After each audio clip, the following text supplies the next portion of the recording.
Thank you for your kind invitation. It's my first trip to Riyadh, and I'm so glad to see all of my old colleagues, including Feras. So let me talk about the TFR-oriented CML management. So this is my disclosure, and this is my objective of my talk today, but I'm just passing by. This is the summary of Imatinib discontinuation trial that has been done over the last 10 years in the context of the clinical trial. So far, there's roughly around 3,500 patients. They stopped the TKI treatment, including the Imatinib, in the context of the clinical trial. And as you can see in the left column, their success rate is roughly around 40 to 60%. 40 to 60% of the CML patients, they can stop their CML treatment without losing their leukemia control. So we are now talking about treatment received is important, but now in CML area, it is an issue, it is a hot topic, how we can stop the CML treatment. So let me talk about this. So life expectancy in CML population, after the introduction of a TKI treatment, the life expectancy has been significantly improved. And now their life expectancy in CML population, they are now reaching up to 98% compared to general population. So when they get diagnosed of CML in 1970s, their life expectancy is roughly around 2 to 3 years. But now you can see here, their life expectancy now reach up to 98% compared to the general population. So in CML, survival is not a big issue. Now the issue is that the quality of life. In order to have a better quality of life, then the best way is that you can avoid any drug that can potentially induce lots of toxicity and side effect. But if you stop the medication, then you will be free from that kind of unnecessary toxicity from the medication. So that's why we are not talking about the TFR. But important thing is that if you stop the TKI treatment, some of them, they lose their leukemia control. So the next question is that who is the best candidate, how to manage that kind of issue comes out. That's why we did a lot of clinical trial. So this is the definition of a true cure and operational cure. As you can see here, true cure means that total eradication of all residual leukemic cells. So the last single leukemic cell, if we can eradicate that, we call it a true cure. But do we really need a true cure in CML population who get treated with TKI therapy and who attain the deep molecular response? Operational cure means that we couldn't detect any BCR-ABL transcript, although there's a small population of leukemic cell burden remained in the patient's body. So that's why we call the TFR is very important in this era. So initial thought about the TKI discontinuation is that it is not possible. Initial thought was we are not able to eradicate the leukemic cell. Whenever we stop the CML treatment, they are going to lose their leukemia control right away. So at that time, the recommendation is that don't stop. And we ask our patient to continue to take the pill every day. At that time, you may remember that compliance is the most important thing, so you shouldn't stop the medication. You have to continue to take the pill every day, make sure your leukemia is under control. But now, after all that kind of clinical trial result showing that roughly 50% of CML patients can stop their TKI treatment without losing their leukemia control, we are now changing our recommendation a little bit. So now we are asking our patients, are you interested in CML? Are you interested in TKI discontinuation? So I do have a lot of CML patient who is supporting my research too, and I have a retired family physician who is 18 years after the Imatinib treatment. He is one of the IRIS trial participants. So he is very supportive to my research.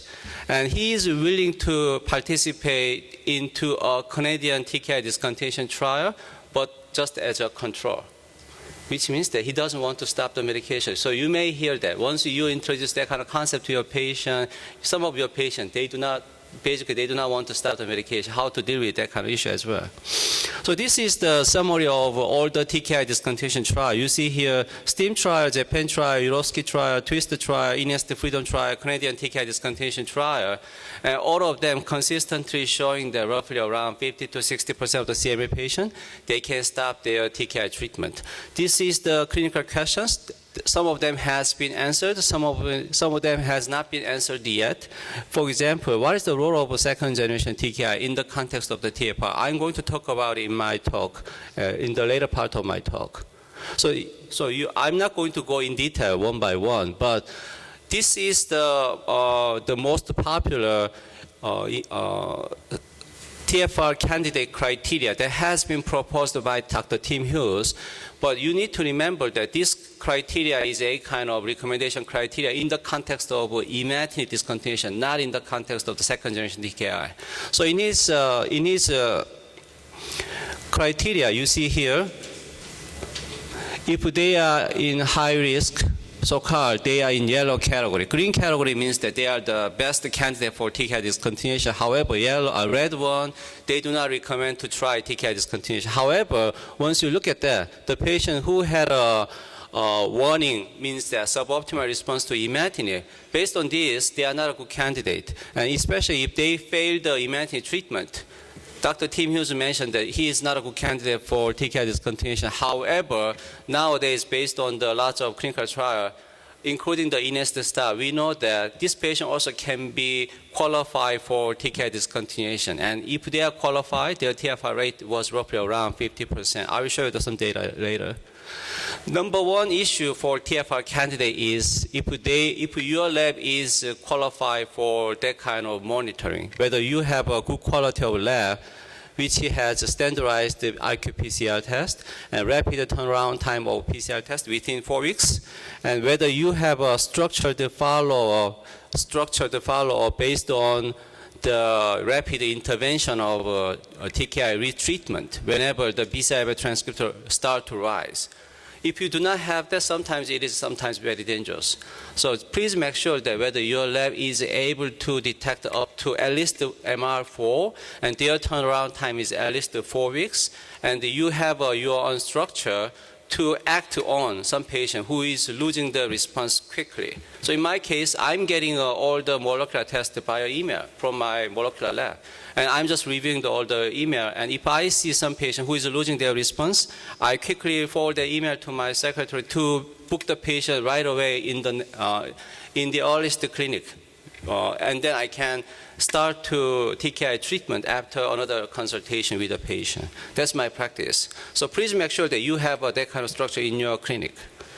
Number two is the molecular depth. So whether MR4 is good enough or MR4.5 is necessary, that kind of question comes up. And Urosky study gave us a little bit of answer about that. So Urosky study, what they did is that they compared the TFR rate in the patient who achieved MR4 and maintained, but not MR4.5, versus the blue one who achieved more than MR4.5. And they compared the TFR rate. As you can see, 61% versus 58%. So there's no big difference. So if your lab is able to detect MR4, or if your patient already attained the MR4, their TFR rate will be quite the same with the patient who had a MR4.5 or deeper response.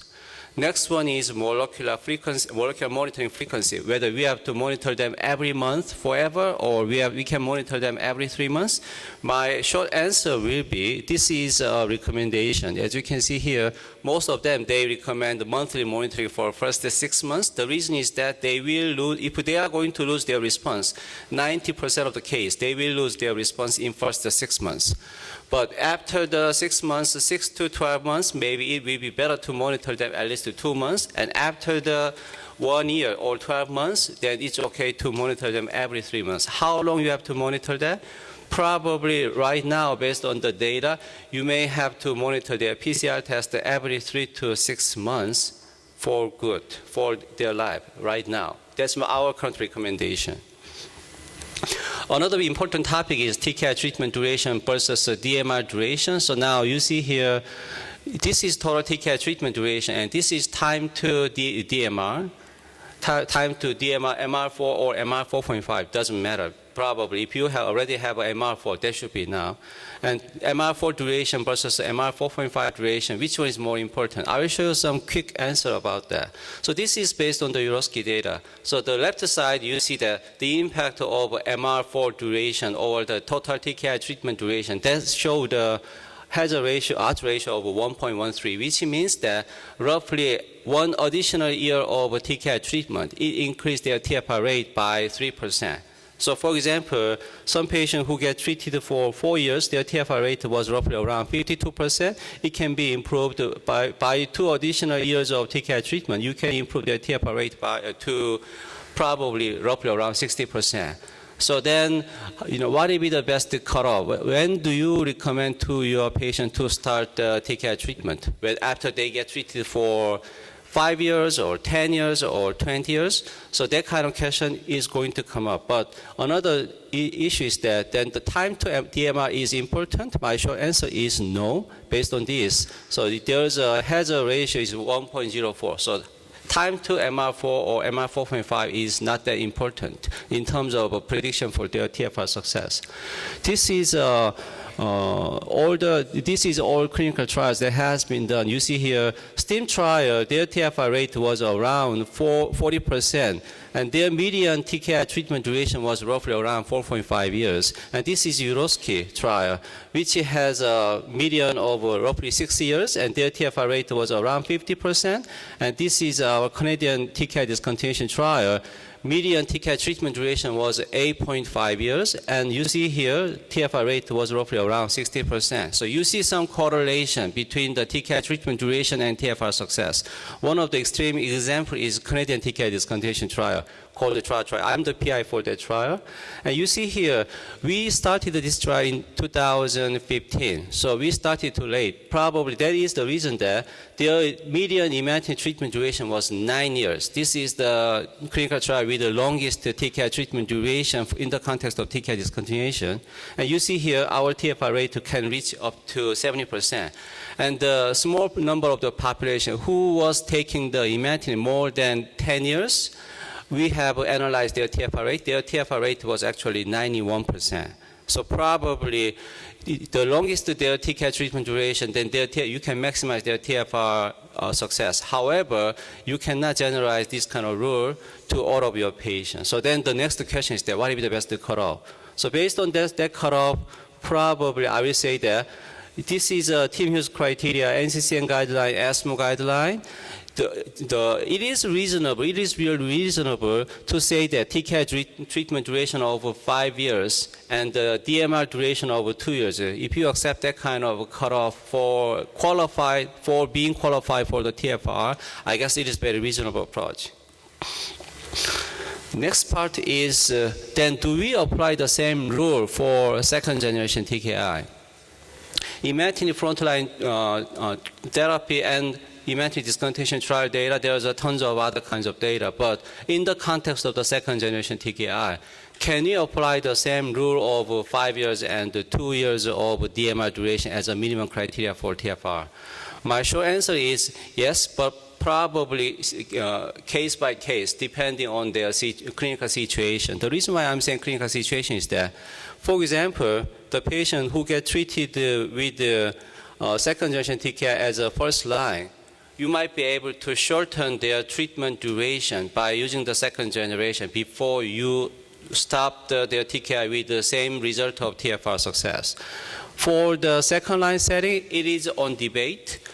I will show some data right now. And this is the clinical trial that has been done over the last 10 years. You see here, the blue one is Dasatinib discontinuation, and the red one is a Nilotinib discontinuation trial data. And to make a long data short, in the context of second-line setting, it's somewhat different. The reason is that, for example, this patient gets treated with the second-line, second-generation TKI therapy. The patient had been treated with Imatinib.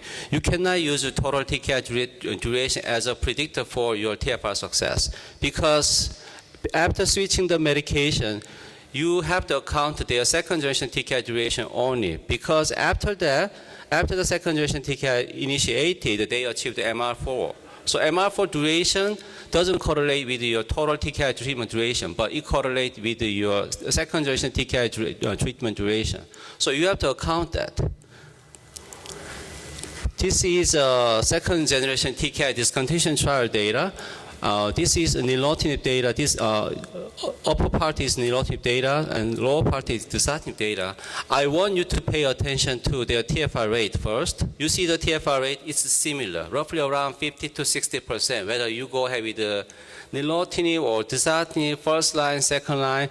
And I want you to pay attention to TKI treatment duration. Most of them, their TKI treatment duration is roughly around 6 to 7 years. However, there is one exception. Welcome to the webinar. You have entered as an organ. Inest Freedom is frontline nilotinib. Your panelists on the line. When you are ready to begin the presentation, press the Start Broadcast button. The TFR rate is roughly around 50%, quite the same. To allow all attendees to hear you, the system will notify you once you begin your broadcast. Duration is 2.5 years. However, as you can see here, their TFR success rate is 50%. This one is the one with the same TFR rate, but in a shorter duration of a TKI treatment. Probably the user of second generation might be able to shorten their minimum requirement for before they try TKI discontinuation. That's number one message that I want to deliver. The second one is that in the context of the second line setting, we're using the second generation TKI. I want you to pay attention to DMR. DMR duration. Most of them, their DMR duration is roughly around 3.5 years, but there is some exception. Like a DADI trial, their DMR duration was just 1.4 years, and another one stopped the 2G TKI, their DMR duration was 2.4 years. Why it is important? I will show some data. So DADI trial is a second-line Dasatinib discontinuation trial. They enrolled a patient who tried Dasatinib as upfront over the second line, including the intolerant to Imatinib and the resistant to Imatinib. And their DMR duration was just around 1.4 years, although their total TKI treatment duration was roughly 7 years. And this is their treatment outcome, their TFR rate. The patient who were intolerant to Imatinib and switched to Dasatinib, their TFR rate was still around 60%. However, their DMR duration is just 1.4 years, and their TFR rate, in case who were resistant to Imatinib and switched to Dasatinib, their TFR rate was around 10%, very poor. I will show you another one. 2G TKI stop trial include Imatinib, include Dasatinib and nilotinib, and their TFR rate was, in general, it is 50%. However, you see here their DMR duration was 2.4 years. It's somewhat shorter, a little bit longer than DADI trial, but still shorter than 3.5 years. And I will show you the result. So this is the patient who get treated with the second generation as upfront or switched because of intolerant. Their TFR rate is still good, 60%. However, the patient who were resistant to previous TKI or switched because of suboptimal, their TFR rate was just 20%. So DMR duration of 2.4, it can be translated into 20% of TFR rate. What about the other one? DAS-free trial. This is a Dasatinib discontinuation trial, and their DMR duration was 4.1 years, and their TFR rate was 49%. And you see here, in that case, because they increased their DMR duration, you see that the patient who were resistant to Imatinib, their TFR rate has improved to 40%. So you see now 10%, 20%, and now 40% of TFR rate by using second generation, by increasing their treatment duration. I will show you the last one. It's an Inest stop trial. It is a nilotinib second generation, second line setting for the patient who failed their previous treatment and switched to nilotinib. And you see here, their DMR duration was 3.6 years, and their TFR rate was roughly around 55%. By increasing their DMR duration after the second... The broadcast is now starting. All attendees are in listen-only mode. TKI treatment, you can improve their TFR rate. And their TFR rate, it has been presented as a red line. Their TFR rate was similar to the one who is intolerant to TKI, intolerant to Imatinib. So my question is that, then do we have to apply the same rule of, minimum of 3 years or minimum of 2 years of DMR in patients who get treated with the second line for second line TFR? Probably my answer is no. As you can see here, duration of DMR for upfront, still we can use 2 years of DMR and 3 years of DMR duration as a minimum criteria. However, if you use a second generation TKI for second line, depending on their reason for switch, in the patient who are resistant to Imatinib, they need a longer duration of their DMR before you try TFR.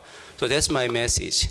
So now this will be my last slide. I do have lots of other slides, but I'll just cut it off. And the difference of the TFR rate between the Imatinib and second generation, probably once they are being qualified for TFR, which means that they already achieved the DMR, you do not see a big difference in terms of the TFR. However, based on the number you can see here, if you try TFR in the patient who get treated with the second generation TKI, you might, as an upfront treatment, you might be able to shorten your treatment duration before you try TFR. Also, for the patient who are resistant to Imatinib, then you might be able to increase your TFR by increasing their duration of second generation TKI. So that is my last slide. Yeah, I'm not going to go in detail. So thank you for your attention, and I appreciate all of your invitation. Thank you. Bye. Thank you, Dr. Kim. Thank you very much. Thanks for all speakers to sticking to time. And I think probably we'll have 3 minutes for questions.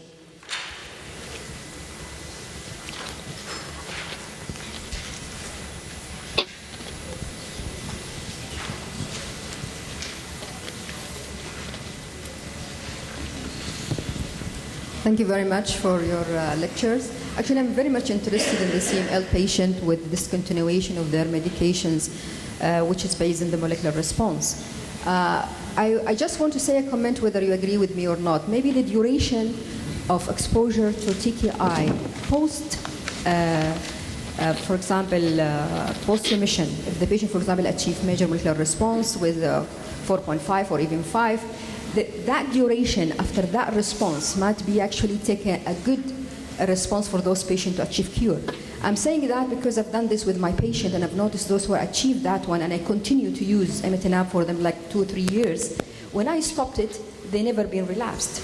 However, those who are being stopped treatment once they achieve like a 4 MR, they usually have a higher response for relapsing. Of course, patients varies, and because it's not based on research, I'm just saying this is my observational. So I would say that rather than counting the years from starting Imatinib, ending to stop it, we can calculate it from the response itself, because those who are response early and they have a depth of response of the TKI from the beginning, they are the best candidate to consider them to stop treatment of TKI compared to the others. Can you summarize your question, please? Yeah, that is a brilliant idea. I think Do you want to summarize it for you? your question is that the response, initial molecular response to TKI treatment may be a good predictor for their TFR success later on.